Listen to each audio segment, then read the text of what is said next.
High বন্ধুরা, কেমন আছো? আশা করি সবাই ভালো আছো। আমি প্রিয়াঙ্কা চলে এলাম তোমাদের কাছে আরও একটা নতুন ভিডিও। এই কৌশিকী কথাটা কোথা থেকে এলো, কৌশিকীর জন্ম কোথা থেকে, এবং কৌশিকী অমাবস্যায় কি কি করলে ভালো হয়, সেই নিয়ে কিছু কথা আজ আমি তোমাদের সাথে শেয়ার করব।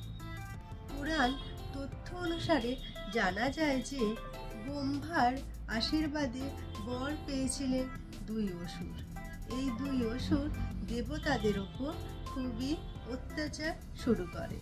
তখন ব্রহ্মদেব কি করবে বুঝতে পারছেন না।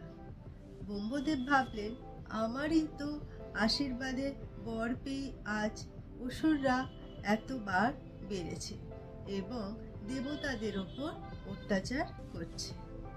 সেই মুহূর্তে ব্রহ্মদেব ছুটে আসেন শিবের কাছে। শিবকে বলেন যে আপনার স্ত্রী পার্বতী থেকে সৃষ্টি করতে হবে এক নারীর। সেই নারী ওই দুই অসুরকে বধ করবে। এবার একদিন শিব এবং পার্বতী দুজনে গল্প করছিলেন। তখন পার্বতীর গায়ের রং ছিল কালো।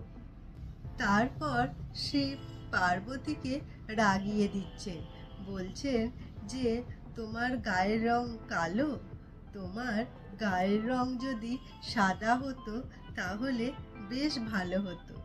তখন পার্বতী শিবের ওপর না রেগে চলে গেলেন ব্রহ্মার ধ্যান করতে। ব্রহ্মদেব পার্বতীকে জিজ্ঞাসা করেন যে তুমি কি চাও আমার থেকে? তখন পার্বতী ব্রহ্মদেবকে বলেন যে আমার গায়ের রং আপনি সাদা করে দিন। ব্রহ্মদেব বলেন ঠিক আছে, তাই হবে। তারপর পার্বতীর শরীর থেকে একটু একটু করে কোষ খসে খসে পড়ছিল, আর পার্বতীর এই কোষ থেকেই মা কালীর জন্ম হয়েছিল। কোষ থেকে মা কালীর জন্ম বলে মায়ের নাম হয়ে গেল মা কৌশিকী। তোমরা যদি এই কৌশিকী অমাবস্যায় একটি ঘিয়ের প্রদীপ বাড়ির প্রধান দরজা বা মেন দরজার সামনে একটি ঘিয়ের প্রদীপ সন্ধ্যে থেকে জ্বালিয়ে রাখো, তাহলে বাড়ির অশুভ শক্তি চলে গিয়ে শুভ শক্তি আগমন হয় এবং বাড়ির মঙ্গলও হয়। আরও একটি কাজ তোমরা করতে পারো এই কৌশিকী অমাবস্যা।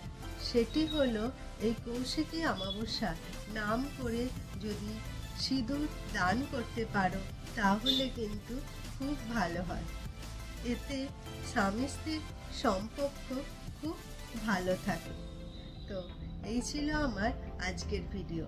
আমার ভিডিওটা যদি তোমাদের ভালো লেগে থাকে তাহলে লাইক, শেয়ার এবং সাবস্ক্রাইব করতে ভুলবে না। আজকের মতো আসি বন্ধুরা, ভালো থেকো, টাটা।